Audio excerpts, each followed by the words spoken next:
자, 그래서 또 돌아 이렇게. 제가 너무 뚱뚱해 보여가지고 뚱뚱해서. 예. 항상 요 시간에. 예, 제가 원래 생방송하는 시간은 보통 낮 2시부터, 예, 보통 낮 2시부터 한 5, 6시까지 하고 있는데요. 예. 자, 잠깐 오늘은 또 이 쪽막까 제가 북한 핵실험에 대해서 방송을 했기 때문에 제목을 또 바꿔야 됩니다. 예, 지금 이제 서울시 누리과정 예산안에 대해서. 서울시 누리과정 예산.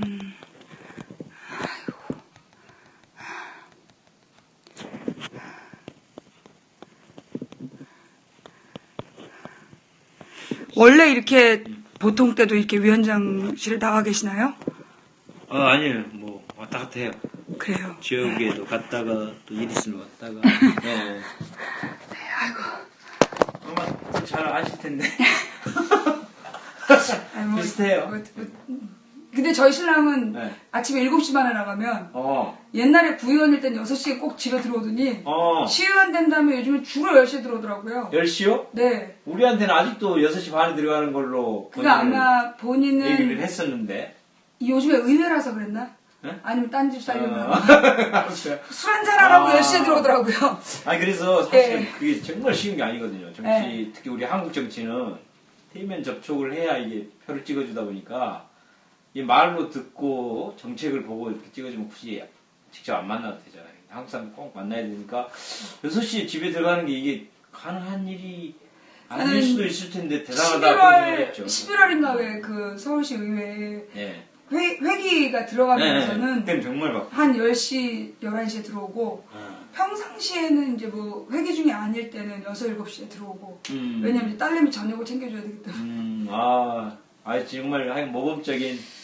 그래서 이제 엊그저께 또 아니야 그날 어디였어 월요일 월요일날 우리 신랑이 딸내미 떡볶이를 해준다고 떡을 사러 나갔거든요. 근데 오후에 뉴스에 나오더라고요. 왜? 그 무슨 조례 제일 먼저 했다 버스 회사 운영에 대한 조례발이 이렇게 나오더라고요. 그래서 우리 신랑 아닐 거다. 어저께까지 중국에서 같이 왔다는데 언제 했겠냐. 저한테도 발의에 동의하겠냐 그랬어. 물론 동의. 그것 때문에 몇 달 전부터 막 욕을 하더라고요. 그 막 버스 회사 너무 많이 가니까. 버스 회사에서 2조 3천억인가를 이제까지 가져갔는데 그 버스 회사 사장들이 막 연봉을 몇 억씩 가져가고 있다. 그러면 그걸 서울시 시민들의 세금으로 해주고 있는데 아무 관리를 못 하고 있다. 그래서 어느 날 막 자다가 막 잠꼬대도 하고 그러더니 정말 잘하고 있어요. 대단히. 지금 교육위원. 네, 저는 교육위원장. 그럼 저희가 잘 모르는데 저희 남편도 무슨 위원장 됐다는 얘기 들었는데 뭔지 모르고 서울시의 그 상임위원회가 몇 개인가요? 10개죠. 10개 상임위원회가 있고 그 중에 교육위원장님을 맡고 계시고 그렇죠. 그럼 10개면 뭐가 있는 거죠?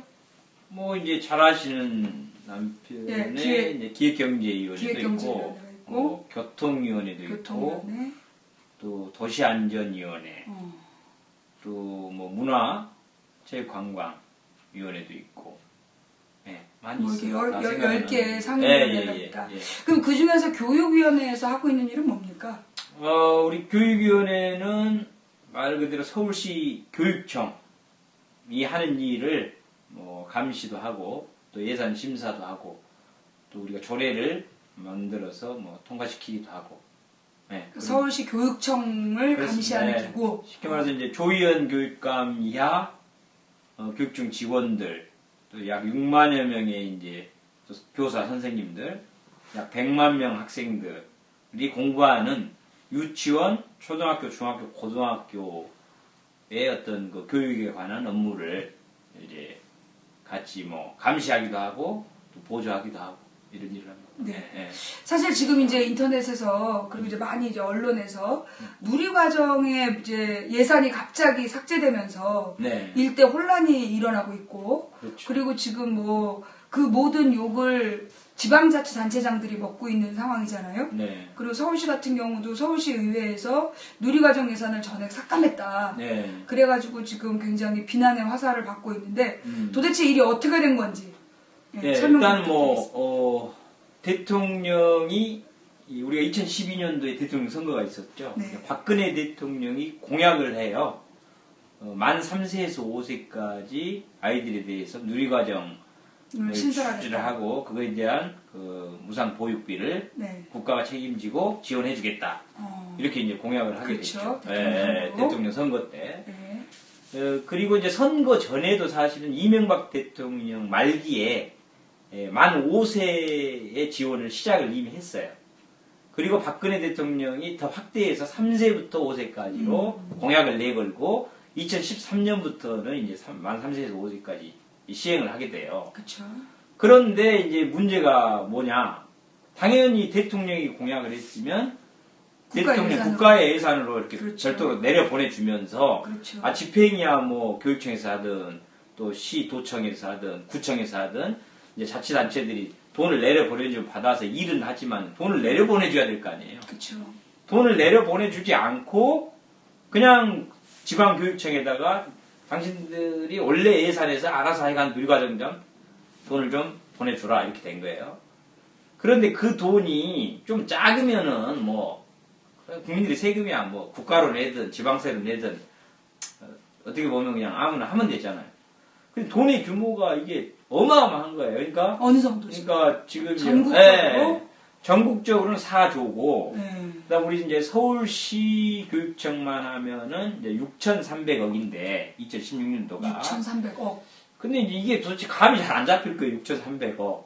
뭐 교육청 전체 예산이 얼마죠? 전체는 이제 8조긴 한데 네. 그 중에 한 85%는 되게 선생님들이 아까 6만 명이나 된다고 그랬잖아요. 선생님 교육자. 그러니까 인건비하고 경직성 경비 의무적으로 사용돼야 될 돈이 거의 그 중에 85% 대부분이고 조금 뭐랄까 이렇게 이제 교육감이 자율적으로 사용할 수 있는 돈이 약 1조 2천억 정도 돼요. 네.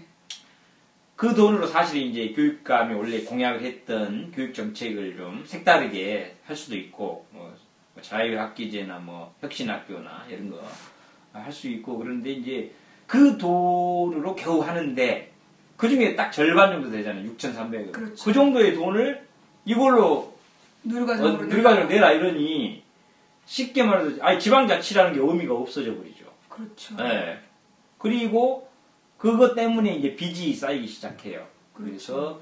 그래서 지금 그 서울시 교육청 같은 경우만 해도 지방채하고 BTL 사업이라고 해갖고 민간 또 자본을 끌어들인 거를 뭐 지하철 9호선 때도 한참 그런 게 있었잖아요. 그게 이 교육청에도 그런 게 있어요. 그래서 뭐 체육관이나 강당을 민간 자본 너희들이 알아서 짓고 여기서 우리가 매월 뭐 분할로 그렇게 뭐 돈을 다시 돌려주겠다 이런 방식으로 하는 게 이제 BTL 사업이라고. 그것까지 합하면 약 3조 정도 지금 되는데. 빚이. 네, 그것도 급격하게 는 거예요. 2013년 이후로 급격하게 부채가 늘어서 이게 8조 예산인데 부채가 3조면은 약 38% 정도 돼요. 보통 지방자치단체가 40% 정도 되면은 그 도산, 예, 그래서 그냥 이렇게 망한 거 되죠. 쉽게 말해서. 그래서 문 닫아야 돼 원래. 예, 그러니까 전체 예산이 40% 되면 그렇게 되면 부도 났다고 얘기합니다. 그래, 부도 났다고 보통은 얘기를 하는데 거의 이제 우리가 38% 아마 지금 경기도는 40%가 넘었어 이미. 네. 거기는 더 심각한데. 그런데 이제 왜 부도 처리는 안 하냐? 또 이제 묘하게 우리 지방교육청은 자체세가 없어요 원래가. 그렇죠. 잘못 국가에서 주거나 네. 3분의 1은 국가에서 받고 3분의 1은 서울시에서 광역시에서 받아가지고 이게 완전히 이제 남의 돈으로만 운영하는 기관은 그거에 대한 책임은 면해주긴 해요. 그래서 부도 처리가 안 된 거지 이미 경기도는 부도 나버린 거고 우리 서울시도 거의 이제 부도가 난 거나 마찬가지가 된 거죠. 그래서 더 이상은 이렇게 근데 이제 문제는 뭐냐? 그렇게 되면 결국은 이제 초, 중, 고등학교 학생들에게 교육비로 써야 될 돈을 못 쓰고 이렇게 이제 누리과정 돈으로 다 지급을 하게 되니까 이 누리과정이 준 만큼 빚이 늘거나 또 빚을 얻어 쓴 만큼 초, 중, 고등학교 이제 교육 환경이 부실하게 되는 거죠. 그래서 더 이상은 안 되겠다. 그래서 이제 교육청에서 먼저 어린이집 예산 자체를 아예 편성을 하지 않았어요. 네. 근데 교육청은 왜 그렇게 그런데 또 유치원을 편성해 왔어요. 근데 왜 그러냐면 이제 어린이집에 주는 것은 사실상 불법 예산이에요. 잠깐만요. 일단 지금 남자분이 누구시냐는 질문이 계속 들어오고 있습니다. 제가 정말 실수한 게 먼저 의원님 그러니까 소개를 못 드렸어요. 네, 우리가 막 급해가지고. 다시 그러면. 네, 다시. 처음부터 다시. 자, 본인 소개 부탁드리겠습니다. 저는 김문수 서울시 의회 교육위원장이에요. 네, 어느 지역? 아마 지금 저기 경기도지사 하시다가 지금 대구 내려가신 분하고 이름이 같아서. 그러니까 헷갈리죠? 뭐 다른 사람이고. 제가 어느 지역에서 당선되셨죠? 그렇죠. 훨씬 더 잘생기셨습니다. 네. 지역구는 성북구입니다. 성북구에서. 성북구 무슨 동이시죠? 정릉동하고 기름일동, 기름뉴타운. 기름뉴타운. 그 동네예요. 거기. 혹시 우리 지역 사람들도. 그러게요. 혹시 이 시청자들 중에 정릉하고 그 기름 뉴타운 지역에 계신 님들 담당 시의원님이십니다. 현재 교육위원장님 맡고 계시고요. 중요한 일 하고 계시네요. 네. 반갑습니다. 자, 반갑습니다. 김문수 의원님. 인사가 드렸을 죄송하고요. 지금 뭐 손 들고 있는데? 진짜요? 그래요. 관심이 많으시군요. 전체 시청 인원이 지금 한 3,142분 정도가 되고 계시고요. 오, 대단하시네요. 네. 아니, 이제 집에서 하면, 한 4천만 보는데, 오늘은 제가 밖에 나와 있다 보니까. 이동하다 보니까. 네네, 좀. 근데 이제 모이고 있는 거예요, 지금. 지금 이제, 원래 이 시간이면 3천만 맞고요. 좀 더 오래되면 시간이 오래 가는데. 자, 그럼 이제 우리가, 오늘 여기 제가 왜 왔냐, 망치부인 여기 왜 왔냐면, 사실 지금 이제, 그저께죠. 그저께 저녁부터 누리과정에 대한 인터넷 여론이 갑자기 악화되면서 누리과정 문제에 대해서 굉장히 문제가 되고 있는데 요 누리과정 얘기를 막 하면서 그 비난의 화살을 박원순 시장이라든가 서울시 의회라든가 또 이 성남의 이재명 시장 뭐 이렇게 해서 지금 이제 각 지방자치제로 비난의 화살들이 쏘여지고 있다는 거죠. 그럼 도대체 누리과정 문제는 무엇이고 그래서 이 누리과정이라는 것의 문제가 뭐고 어떻게 지금 진행이 되고 있고 앞으로 어떻게 풀어가야 될 것인가 이 부분에 대해서 고민을 전문적으로 하시는 서울시 의회의 교육위원장님을 지금 찾아뵙고 말씀을 나누고 있습니다. 자, 이 정도면 이해가 되시죠? 누리과정이 뭐예요? 라고 물어보시는데. 다시 이제. 네, 제가 잠깐 설명. 이 누리과정이 뭐냐면, 원래 우리나라에 없던 과정인데, 박근혜 대통령이 2012년에 대통령 선거에 나오면서, 그 3세부터 5살까지의 아이들을 국가에서 무상보육해주겠다라고 공개된 약속을 합니다. 그러면서 만들어진 과정이 누리과정이에요. 그러면서 이제 2013년부터 그게 진행이 됐죠. 2013년부터 그게 진행이 되는데 문제는 뭐냐면 박근혜 대통령이 자기가 공약을 해서 그걸로 표는 얻어먹고 라는 표현이 조금 가했네요. 네, 표를 받아 뭐라고 해야 되지? 표를 받으시고 그 다음에 중요한 건 돈을 안 낸다는 거죠. 한마디로 자기가 가오는 이것도 아닌데 이런 거 있어요. 그러니까 야 오늘 저녁 내가 한턱 쌀게. 그래놓고 돈은 친구한테 내라고 바로 그거죠. 그래서 이제 마음껏 또 남이 쏜다 그러면 더 많이 먹고. 그러니까요. 자기가 쏜다 그러고 시간 막 소고기 쏘고 할 때 이제 계산을 해줘야 되는데 계산은 쏜다는 사람은 없어진. 바로 그런 경우죠. 그런 사태. 네. 그래서 이게 이제 이 누리과정이라는 게 그래서 사실은 필요한 거예요. 사실은 전 세계 OECD 국가가 어린아이들이 태어나면 기본적으로 아이들의 무상보육을 다 해줍니다. 그러니까 이제 뭐 무상보육이 전면 안 되면 적어도 30만 원 정도씩 아이들의 양육비를 국가에서 다 대주거든요. 만 19세가 될 때까지. 우리나라만 그게 없었던 거예요. 부족했던 거죠. 그래서 그 무상보육이라는 제도 자체는 필요했습니다. 그럼 문제는 뭐냐? 그걸 공약으로 내세웠을 때는 거기에 대한 대책이 있어야 되는 거죠. 어떻게 예산을 만들어서 무상보육을 시킬 거냐. 그런데 박근혜 대통령이 그 당시 뭐라 그랬어? 내가 한다니까요. 그래놓고 돈을 마련하지 않은 거죠. 그래서 한마디 해도 돼요? 맞습니다. 그러니까 우리가 2010년도에 우리 야권에서 친환경 무상급식에 공약을 내걸고 지방자치단체장이나 우리 지방의원들이 대거 당선이 됐잖아요. 그리고 나서는 우리는 추진을 하려고 하니까 오세훈 시장은 그걸 못하게 말리법석을 하다가 결국 사퇴했잖아요. 네, 그래서 자기가 이제 그럼 서울 시민한테 직접 물어봐가지고 서울 시민들이 한다 그러면 나는 그냥 사퇴하겠다 그래서 결국 본인이 사퇴하고 나갔잖아요. 그렇죠. 그리고 무슨 보편적 복지가 뭐 나라를 망하게 했다 잘못했다 해놓고 나중에 자기 대통령 선거가 돼서 가만히 보니 그게 괜찮거든요. 그렇죠. 그러니까 이게 괜찮아. 그러니 자기들이 그렇게 보편적 복지다, 나라만 난리 해놓고도 결국 그걸 공약을 덥석 쉽게 한 거예요. 그러니까 재원 마련에 대한 세부 사항을 증세를 한다든가 이런 걸 대책 마련하지 않고 일단 공약부터 던져놓고 그러니까요. 그리고 어쨌든 거기에 몇 표라도 갔을 거 아닙니까? 그렇죠. 그리고 사실 애기 엄마들이 많이 찍었어요. 아유 그때는 그러니까 왜냐하면 이게 무상급으로 맞아요. 지금 한 집집마다 몇십만 원 지원된 거죠. 그러니까 이런 게 있잖아요. 사람들이 사실은 지금 여당이 돈도 잘 벌고 능력은 있는데 저 사람들이 복지를 많이 해주고 어려운 사람만 돌봐준다면 차라리 야당보다는 힘있고 돈 잘 버는 여당을 찍어줘서 복지까지 혜택 받으면 실제로 낫지 않을까라는 그렇죠. 생각을 우리 젊은 사람들 중에서 많이 했어요. 하니까. 그래서 애기 엄마들이 많이 맞습니다. 찍어줬는데 네. 문제는 뭐냐면 그렇게 자기가 공약을 던져서 표는 받아먹고 그래놓고 지금 와서 돈을 안 내는 거죠. 실질적 예산을. 자, 그런데 이제 지금 이게 우리 시청자분들이 잘 모르시는 부분이 있을 것 네. 같아요. 그게 뭐냐면 유치원하고 어린이집이 중앙의 관청이 다르다는 거. 맞아요. 그 부분을 잘 모르실 것 네. 같아요. 그 되게 부분 중요한 얘기예요. 네, 이게 핵심이야. 자, 누구든 유치원 따로 어린이집 따로라는 것도 많이 알 거고, 그 다음에 유치원이 약간 좀 더 비싸거나 좀 돈이 좀 있는 사람들이 다니고, 어린이집은 좀 더 저렴하니까 조금 더 아무래도 서민층이 다닌다는 것도 아마 피부로 많이 네. 느끼고 있을 거예요. 그런데 어쨌든 어린이집에 대한 예산 지원과 관리 감독권은 정부의 보건복지부 소관이고, 그 다음에 시도청이나 구청이나 군청의 복지과 공무원들이 관리를 하고 예산 지원을 해주고 이걸 하고 있어요. 어린이집은. 네. 그런데 유치원이 현재 교육기관으로 돼 있어가지고 교육청 소관으로 돼 있습니다. 그래서 우리 교육청은 초, 중, 고등학교뿐만이 아니라 유치원까지 우리가 관리 감독권을 갖고 있어요. 네. 그런데 예산을 집행할 때는 당연히 자기 관리 감독권이 있는 데만 예산을 쓰도록 돼 있는 거지. 그렇죠. 자기 관리 감독권도 전혀 없는 다른 부서에다가 돈을 주는 건 불법이에요. 그렇죠. 그리고 특히 교육청 예산으로 돼 있는 지방교육재정법에 이 지방교육재정은 교육기관에만 사용하라고 법에 딱 명시가 돼 있어요.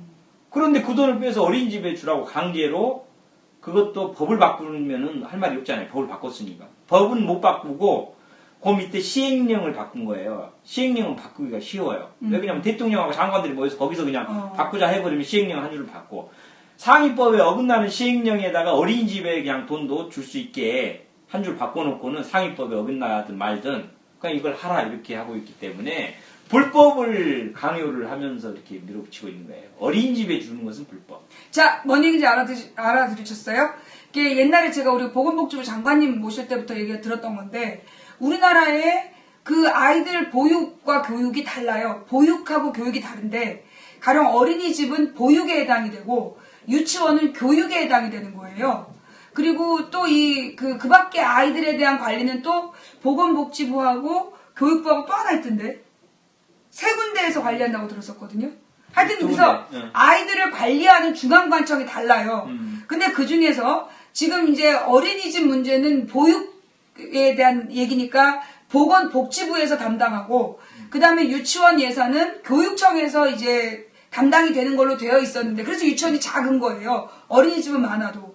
근데 또 이 어린이집도 사설 어린이집이 있고 그 다음에 공립 어린이집이 있고 거기서 또 많은 문제점들이 있지 않습니까? 사설 어린이집, 공립 어린이집 그리고 유치원 이렇게 되어 있는데 문제는 지금 이제 이 어린이집이나 이 유치원에 다니는 모든 사람들이 모든 3세에서 5세까지가 누리과정의 혜택을 수혜자라는 거죠.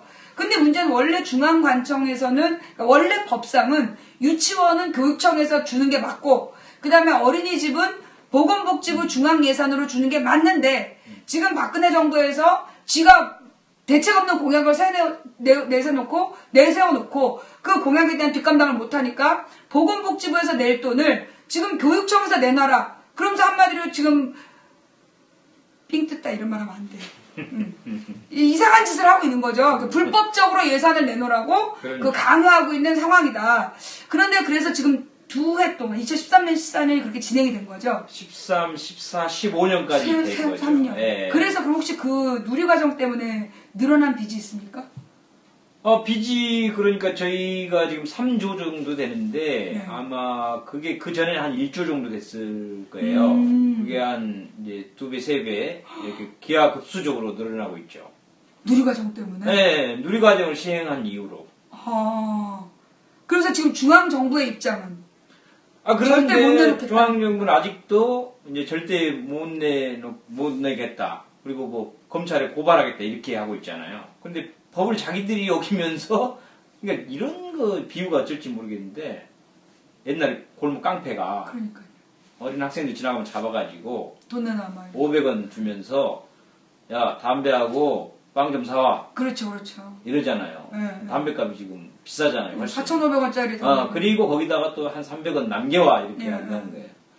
근데 딱 지금 그런 모양새 같아요. 그러니까 교육 재정은 이미 정해져 있는데 네.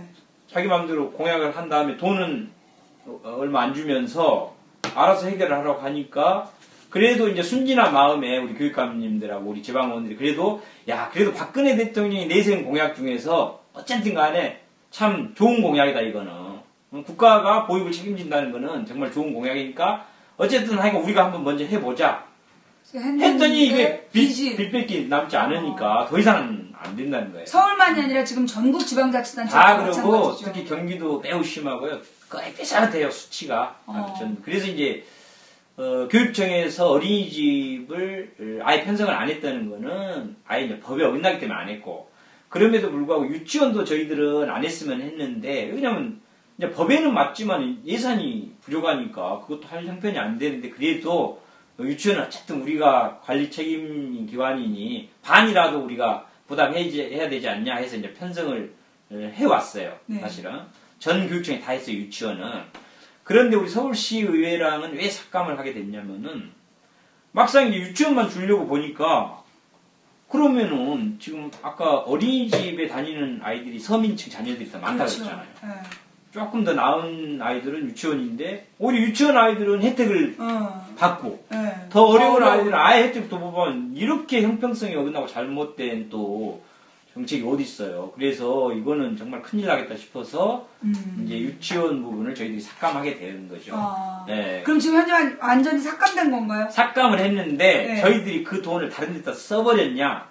그러지 않았어요. 그러면 유보금이라 그래가지고 아무 데도 쓰지 않도록 그냥 갖고 있는 확보해놓고, 확보해놓고 그래서 정부에서 어린이집을 대상으로 한 예산이 책정되면 그렇죠. 그때 유치원 예산도 같이 집행하겠다. 그래서 저희들이 이걸 안 주려고 하는 게 아니라 어린이집도 정부에서 주도록 주장을 하고 하게 하려고 하면서 어린이집 거를 정부가 주면 우리가 유보금을 갖고 있는 유치원도 언제든지 바로 지급하려고 지금 갖고 있는 거예요. 그래서 반만 책임지라는 거거든 정부에. 전부 다도 아니고. 자, 그러니까 다시 한번 정리하면 그러니까 이제 어린이집 예산은 정부 중앙보건복지부에서 나와야 되는 게 법으로 정해져 있고 유치원은 교육청에서 지불할 수 있는데 지금 교육청에서는 교육청 예산이니까 이걸 줄 수 있다. 그런데 만약에 유치원은 무상보육비를 지원하고 이 보건복지부가 안 해주는 어린이집은 교육청의 예산이 아니니까 법대로 우리는 안 하겠다 해버리면 사실 서민들이 느끼는 이 불합리성이 있는 거잖아요. 더 가난한 사람들인데 왜 혜택 못 받느냐.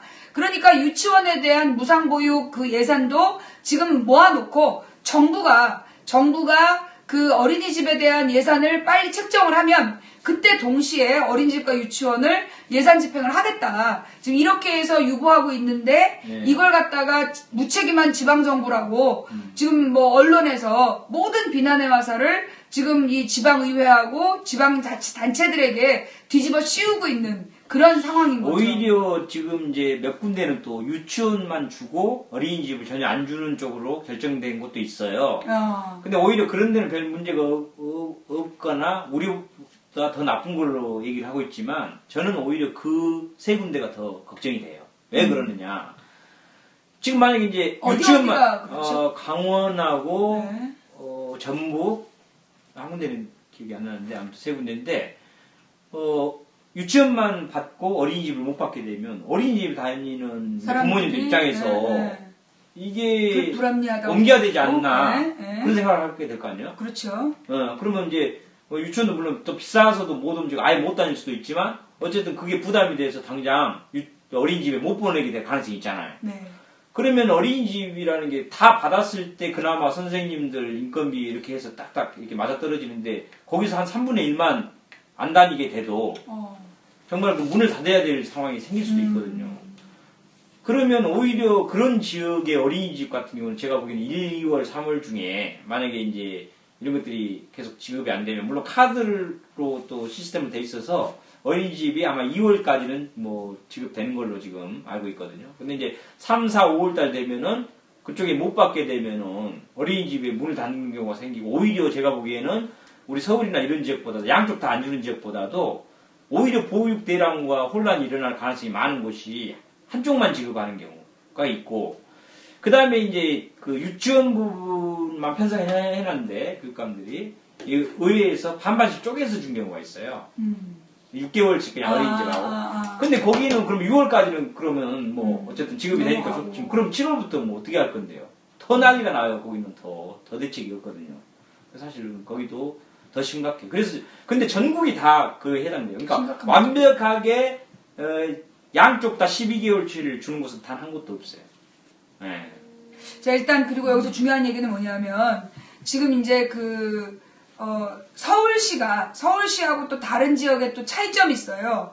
뭐냐면 다른 지역은 재정 자립도가 낮기 때문에 그 국가에서 그 지방자치단체로 지원해주는 예산의 비율이 좀 더 높아요. 근데 서울 같은 경우에는 중앙재정에서 지원이 거의 없죠. 제일 낮아요. 그러니까 서울시가 재정 자립도가 제일 높다고 그러면서 원래 지방교부금이라고 중앙정부에서 지방자치단체에 지원해주는 예산이 있는데 그걸 거의 서울시에다가는 안 주다시피 지금 박원순 시장이 한테 뭐 골탕 먹이는 것처럼 안 주고 있는 거죠. 그런 상태에서 지금 서울시는 그만큼 또 많은 지출이 필요한 상황인데 그래서 그러니까 일이 자꾸만 더 꼬이게 되고 빚이 늘어나고 그러고 있는 상황인 거죠. 물론 이제 교육청 예산은 좀 별도기는 별도예요. 서울시청 예산하고 교육청 예산은 별도인데 모든 교육청들이 대부분 이제 정부에서 지방 재정 교부금이라고 그래갖고 3분의 2 정도를 받고 전체 예산 중에 그다음에 3분의 1의 예산은 광역 자치단체에서 받아요. 그 두 개 받아서 운영을 하거든요. 그러니까 어떻게 보면 중앙정부에서 지원이 더 큰 거잖아요. 그렇죠. 그러니까 중앙정부에서는 그러니까 자기네들이 돈을 더 많이 줬으니까 그걸로 대통령 공약부터 해라. 사실 그렇게 이제 주장할 수 있는 거군요. 이게 이제 지방자치의 좀 모순점인데 지방자치를 하려면 원래 이제 세 수입도 그 자치단체에서 자체적으로 서울시처럼 재정 자립도를 스스로 만들 수 있어야 지방정부에 전혀 간섭 안 받고. 아니, 누리과정, 우리는 지방자치니까 우리 누리과정 국가가 공약했으니 국세로 알아서 주든 말든 서로 상관을 안 하면 되는데 지금은 이게 지방자치가 불완전한 지방자치다 보니까 국가에서 돈을 너무 내려보내준 돈으로 이걸 하다 보니까 이런 문제가 좀 발생되고는 있어요. 이게 뭐 지방자치 문제이긴 한데. 근데 아까 이제 3분의 2 얘기를 했는데 중앙정부에서 3분의 1을 해주니까 누리과정 예산을 교육청에서 내라라고 얘기할 수 있지만 아까도 말씀드렸다시피 서울교육청 전체 예산이 몇 조? 8조. 8조 중에 85%는 즉 이 6억 8천이 기본적인 인건비하고 그 각 교육기관을 운영하는 빼도 박도 못하는 그냥 기본으로 고정되는 비용이다. 그러면 실제로 이 예산에 여유가 있는 건 1억 2천밖에 안 되는데 1조 2천밖에 안 되는데 그 돈의 절반을 대통령 공약에다 써달라라고 얘기를 한다는 거죠. 그러니까 어떻게 보면 그래놓고 서울시에다가 그러면 서울시가 3분의 1을 내고 있는데 그 서울시에서 내는 부분에 해당되는 부분을 갖다가 지금 자기네들 대통령 공약으로 써달라는 거죠. 그러니까 이제 그것도 여태는 그런 규정은 없다가 자기들이 봐도 좀 강제로 이렇게 그 돈을 지급하라고 하니까 자기들도 좀 민망했을 거 아니에요? 그러니까 또 그것도 상위법은 못 바꾸고 하위법 시행령에다가 의무 지출이라는 항목을 또 딱 달아놓은 거예요. 그러니까 누리과정을 의무로 예산 편성할 때 의무 지출로 꼭 편성하라 이거를 또 하위 시행령에다 또 달아놓은 거예요. 지방재정법 시행령에. 그러니까 이걸 이제 의무로 안 해놓으면 우리가 편성 안 해버릴 수도 있잖아요. 네. 그러니까 의무로 하라고 자기들이 이제 시행령에 한 줄 넣어놨는데 그거 갖고 자꾸 우리가 이제 법을 안 지킨다라고 주장을 하고 있거든요.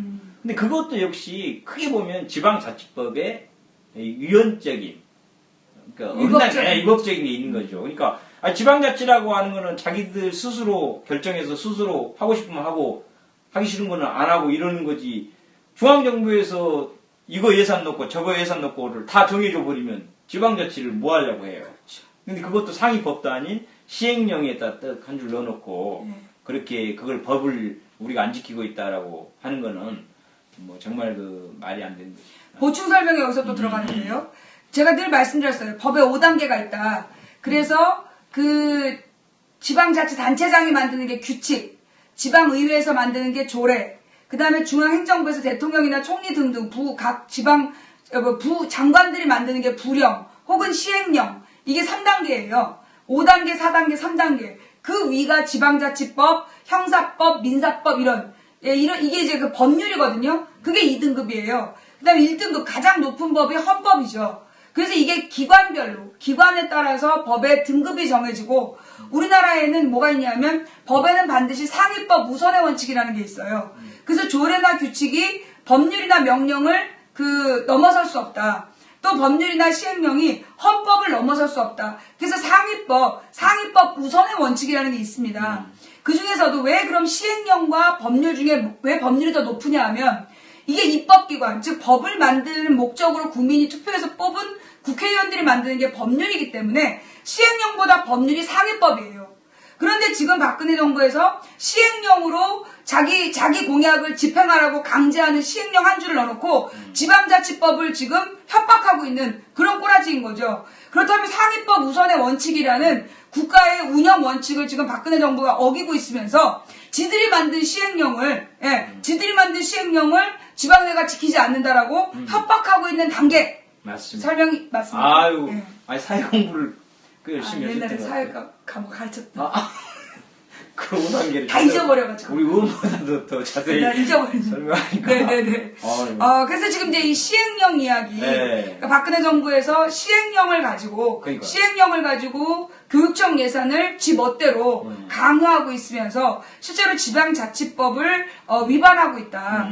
그 다음에 여기서 또 중요한 건 뭐냐면 박근혜 정부가 계속해서 국회를 없애야 된다. 이런 얘기를 많이 하잖아요. 국회를 해산해야 된다. 국회의원들이 놀고 먹는다. 이런 얘기처럼 또 하나가 지방자치 제도에 대한 부정이에요.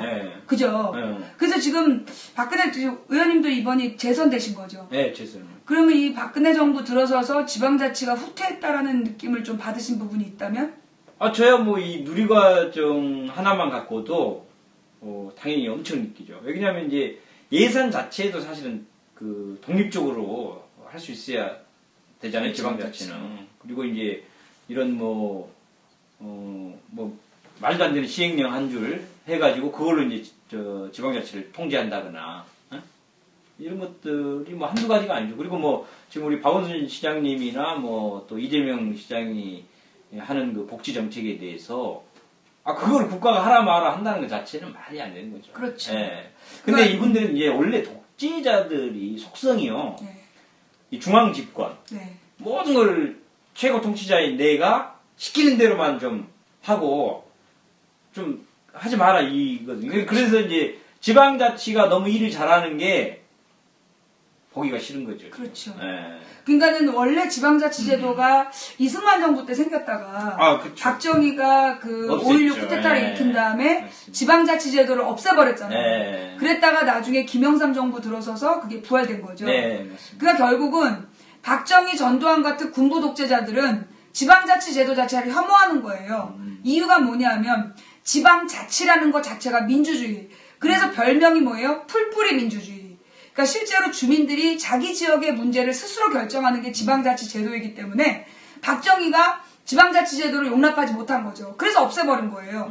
그러다가 김영삼 정부 들어서서 그게 96년인가 97년인가 98년 아니 96 90몇 년도 지방자치가 부활된 게 어디죠? 91년인가 돼요. 아니 김영삼이 당선된 게 92년이고 93년부터 임기니까 94년 정도에 됐을 것 같은데요. 그런가? 네, 왜냐하면 우리가 98년도가 3대였어요. 그죠? 그러니까 아마 95년인 거 같아요. 그러니까 김영삼 정부 들어서서 지방자치제도가 부활됐고 그러면서 이제 그 풀뿌리 민주주의라고 이제 시작이 됐단 말이죠. 95년이 맞네요. 95년에서 3년 만에서 98년, 그렇죠. 그다음에 2002년 이렇게 4년씩. 그렇죠. 맞아요. 95년.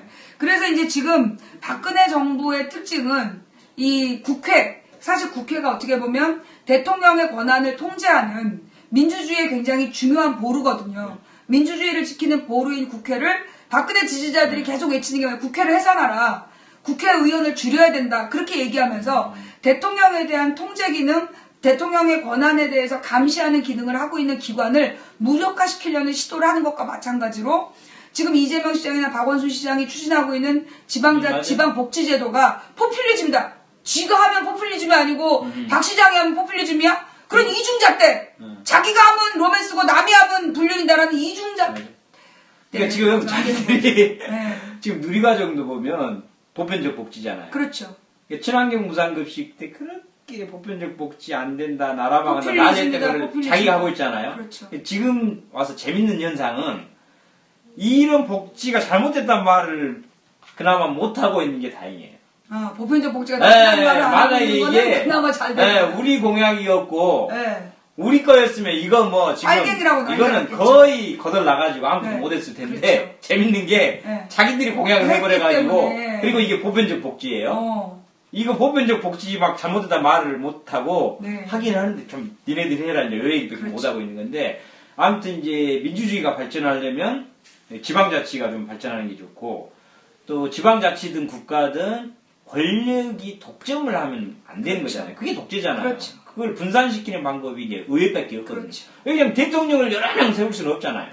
그럼 나머지 권력을 분산시키는 방법은 이제 의회 의원들을 많이 만들어서 그렇죠. 활동을 잘하게 해주는 건데 좋은 정치인을 의회로 그렇죠. 내보내서 그러니까, 정권을 감시 감독하게 해야 되는데 그러니까 저나 이제 우리 그 김용석 위원장님이나 또 다른 의원님들도 마찬가지고 정말 저희들 물론 이제 또 어려운 서민들에 비하면 돈을 좀 더 받긴 하지만 그 돈 다 또 다니면서 많이 써야 되고 실제로 집에 갖다 준 돈이 별로 없긴 한데 그래도 물론 이제 저희들은 감사하게 생각하고 그러나 저도 정말 그렇거든요. 소신껏 그 받는 거 이상으로 제가 그 서울시 예산을 한번 그 서울시도 부채가 좀 많이 있었어요 그 전에 오세훈 시장 막 그 전에 맞아요. 막 이명박 쓸데없는 거 때려짓고 막 이런 빚을 엄청 내놓고 떠나버리니까 그 이자를 갚는 게 엄청 많아요. 그 중에 하나가 이제 SH 공사도 그 뭐 주택 같은 거 지면서 이제 빚을 우선 빌려갖고 해요.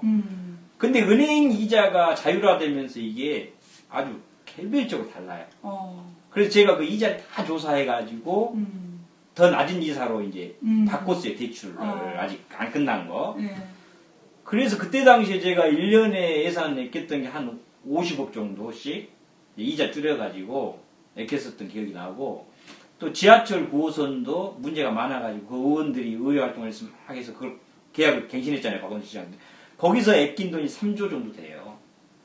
저는 그러니까 이렇게 지방의회에 이제 막 나쁜 점만 자꾸 부각되었고 하지만은 이 지방의원들이 예산만 따졌을 때도 그 시민의 세금을 아낀 것만 해도 아니 굉장히 중요한 얘기인데 막 지나갔어요. 되게 잠깐만 굉장히 중요한 얘기가 지금 막 지나갔는데 그러니까 지금 김문수 의원님이 그 SH공사에서 돈을 빌려서 집을 막 짓거나 공급한 부분들에 대해서 그 이자가 제각각이었는데 가장 싼 이자를 찾아내서 그렇지. 그 이자를 바꾸게 해서 이자 그 금융기관을 바꿈으로써 절약한 예산이 1년에 한 50억씩 해갖고 1년에 50억씩 해서 그 아까 3조 원은 뭐예요? 3조는 요거는 이제 지하철 그 9호선 민자 사업에 완전히 퍼주기로 그것도 이명박 시장 때가 계약을 해서 퍼주기 계약을 했잖아요.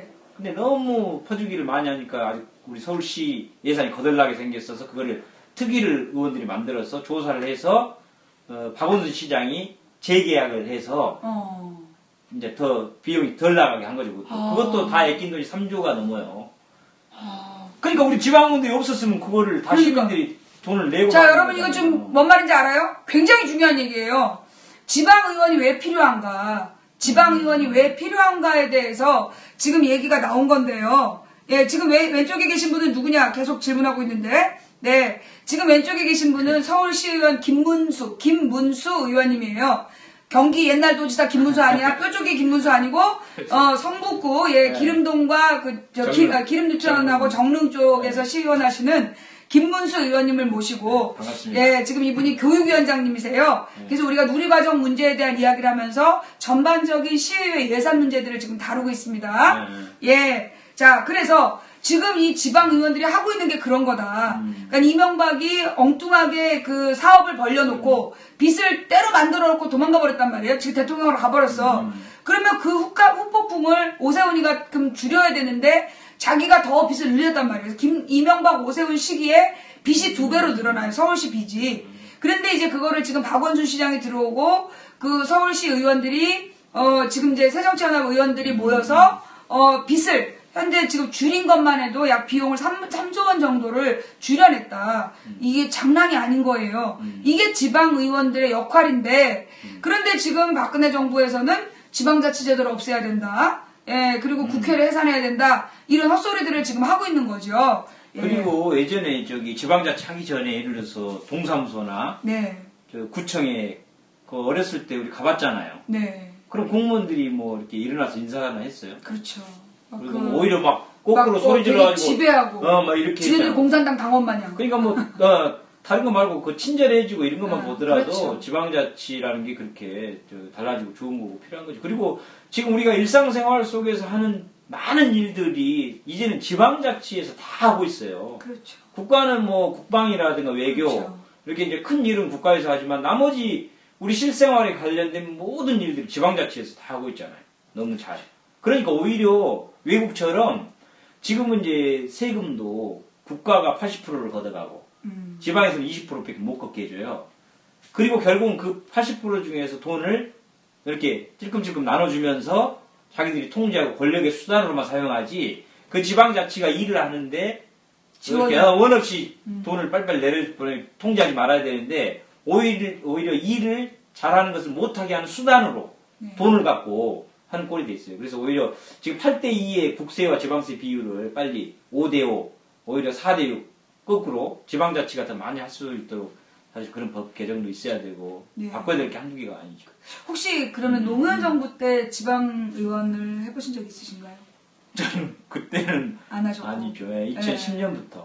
그래요. 네. 그러니까 이제 노무현 정부 때는 지역 교부금을 중앙정부에서 굉장히 중요하게 생각했고 그랬다는 얘기가 전설처럼 전해지고 있더라고요. 근데 이게 지금 이명박 정부 실제로 지방자치도 김대중 대통령이 강하게 이제 그거를 정치적인 요구를 해갖고 시행이 다시 부활돼서 한 거고 또 노무현 대통령 때만 해도 이렇게 지방 분권, 지방자치를 되게 중요하게 생각해서 그나마 여기까지 오고 있는 거예요.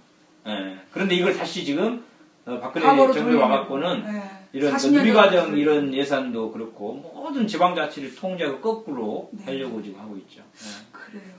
자, 그러면 우리 이제 이 누리과정 문제에 대해서 혹시 또 우리 시청자분들이 좀 알아야 되는 지금 현재 언론 플레이를 되게 많이 하고 있잖아요. 혹시 알아야 되는데 설명 못하신 부분이 있다면 더. 다른 건 없고 하여간 요약해서 말씀드리면 어쨌든 박근혜 대통령이 공약을 한 것이기 때문에 어쨌든 이 문제는 박근혜 대통령이 책임져야 된다. 두 번째는 우리 지방교육청이 부채가 없고 돈이 여유가 있다면 당연히 우리가 부담해도 되겠지만 지금 누리과정 시행 이후로 빚이 대폭적으로 늘고 있다. 그래서 더 이상 할 수가 없고 누리과정의 혜택을 받은들 그 동생은 좀 나을지 몰라도 거기 형 거 그 초중고등학교 환경개선비라든가 교육비를 빼가지고 써버리기 때문에 사실은 안 된다. 그리고 그 아이가 누리과정 도움을 받아서 커서 이제 초등학교도 딱 들어갔더니 지금 서울시에도 체육관 강당이 없는 학교가 162개 학교가 없어요. 서울시에도. 그러니까 21세기 서울 시내에 눈 비가 오면 아이들이 체육을 제대로 못하는 학교가 아직도 162개 학교. 그 다음에 412개 학교는 급식실이 없어요. 물론 이제 밥이야 뭐 교실에서 먹어도 되지 않냐라고 하지만 사실은 이제 제대로 하려면 냄새나고 또 청소해야 되고 복잡하잖아요. 아이들이 또 그거 뭐 식판 날고 뭐 날고 다칠 수도 있고 지저분해지고 하니까. 근데 이제 급식실 없는 학교도 412개. 요 두 개를 다 짓는데 1조가 들어요. 1조. 그럼 최소한 누리과정 2년치가 있어야 체육관 강당 다 짓고 급식실을 지어줄 수 있는데 그것도 못하지. 지금 부채만 해도 서울시만 해도 3조나 되는데 그걸 언제 갚을 것이며. 그리고 이제 법 운운하는 것도 오히려 자기들이 어린이집에 교육청의 관리 감독 기관이 아닌 다른 보건복지부 소관 어린이집에다가 돈을 주라는 것도 불법인데다가 또 의무 지출 경비라고 자기들 마음대로 시행령 한 줄 넣어놓고 지방자치 예산을 자기들 마음대로 여기 써라 저기 써라 하는 것도 위헌.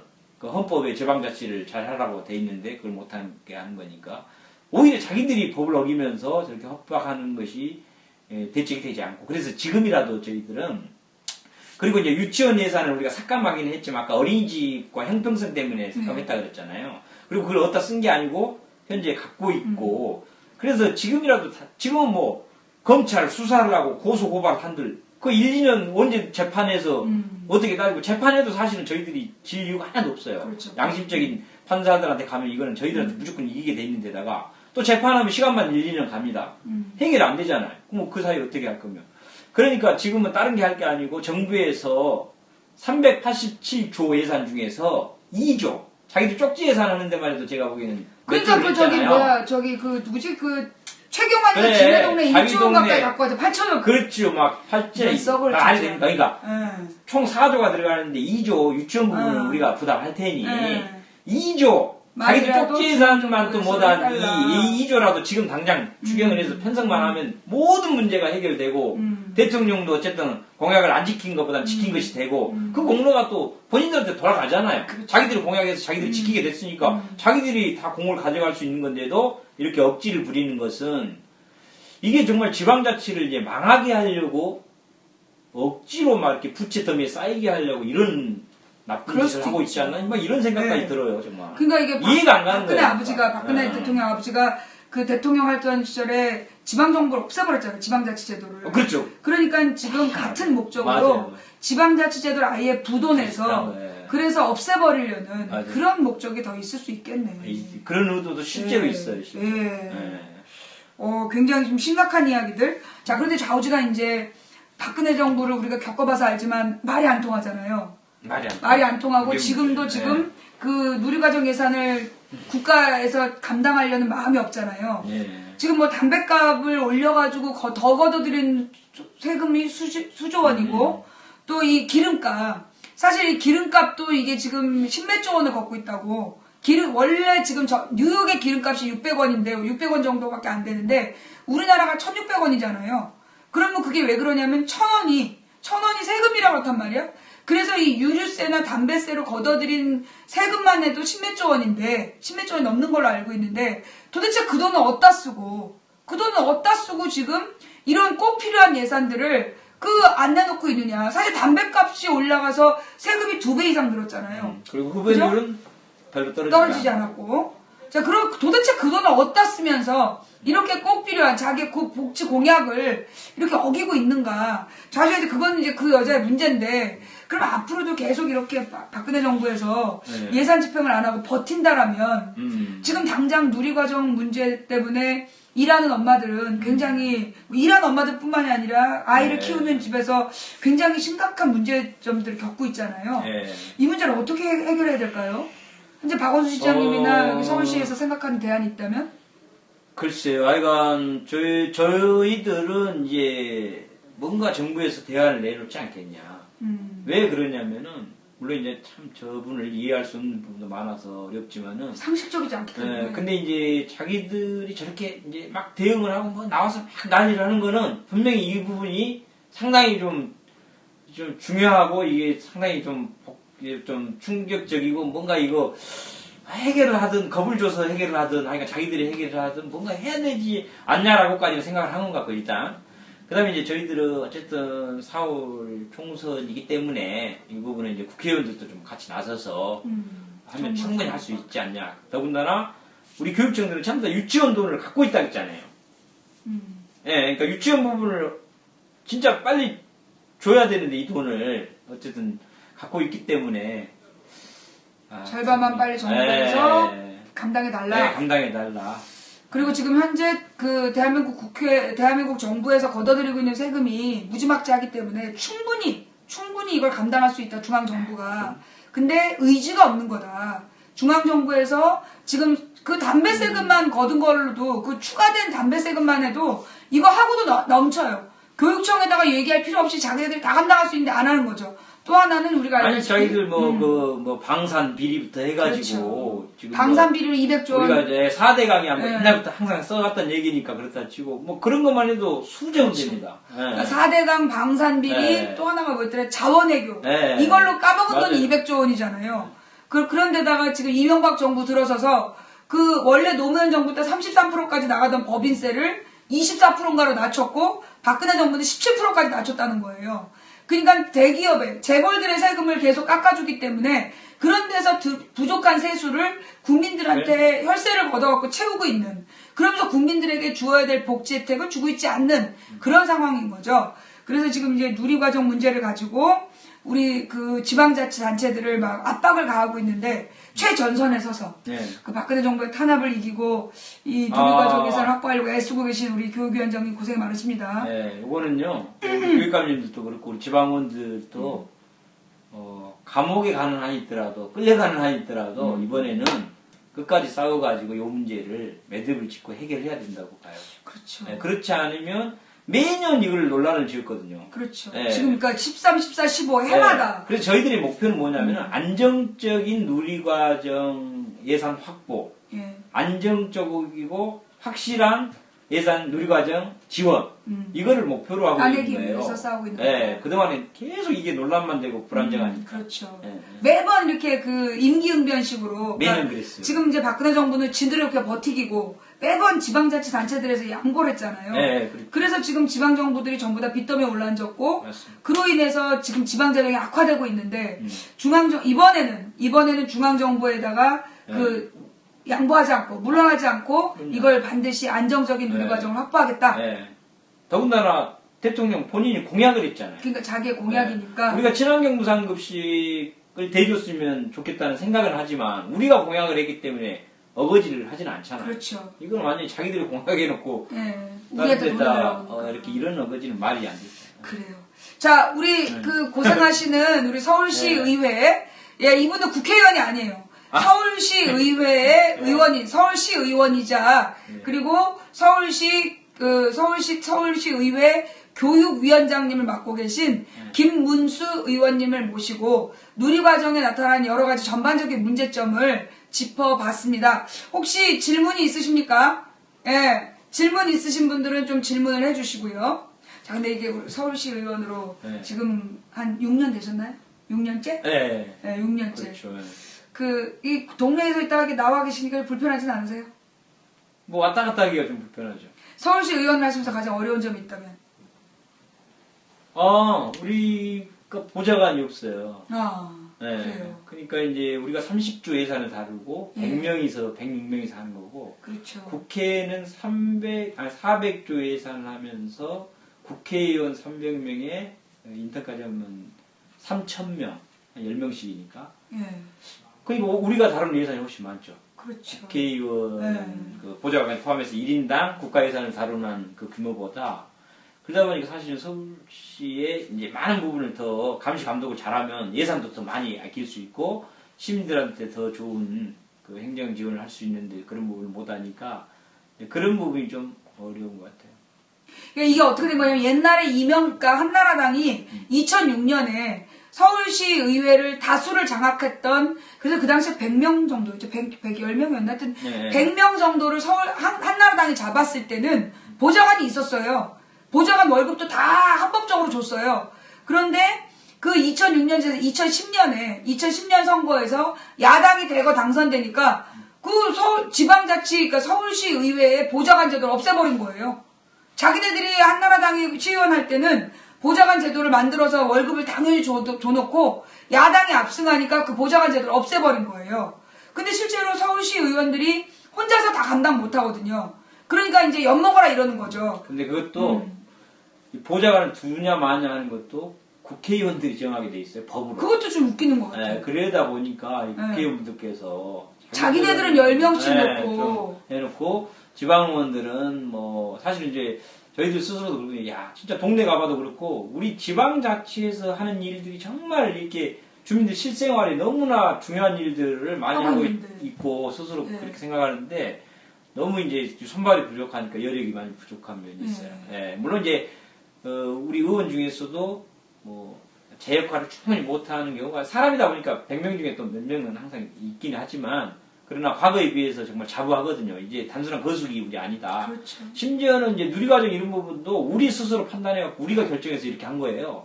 중앙 국회의원들이나 뭐 중앙당 뭐 기다리고 있다가는 이분들은 자기들 또뭐 생각만 해서 어떻게 보면 이런 문제를 이렇게 심각하게 다루지 않고 그냥 갔을 가능성도 많다고 봐요.